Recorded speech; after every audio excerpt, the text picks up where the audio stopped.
మా ఇంటిలోన కొడుకు నిన్ను మీద సాది పెద్ద ఎత్తామన్నారా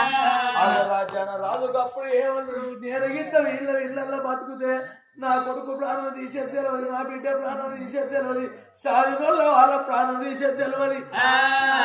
నేను ఉండనయ్యా ఏ చెట్టు కన్నా ఉరిపెట్టుకొని ఏ గుట్ట కన్నా ఏ అడవి లోపల మేము ప్రాణం తీసుకున్నాం అన్నాడు రాజు రాజవర్య మా ఇళ్ళల్లో నువ్వు బతకపోతే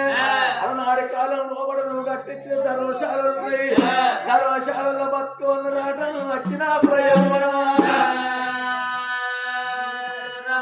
అక్కడికే పూటకొక్క తీరు తీసుకొచ్చి మిమ్మల్ని సాది పెద్ద ఎత్తా ఉన్నారాట రాజా నువ్వు ఇట్లా పోతే మీ వెనుక మేమత్తాం ఈ రాజ్యం వదిలిపెట్టి దేశం వదిలిపెట్టి తోడు మేమత్తాం అని పట్ట మీద ప్రజలు వలుకుతున్నారు ఆ రాజ్యాల చక్రవర్తి ప్రజల మాటకు పాటు పాడి ధర్మశాలల కాలం వెళ్ళదిస్తున్నాడు అయ్యో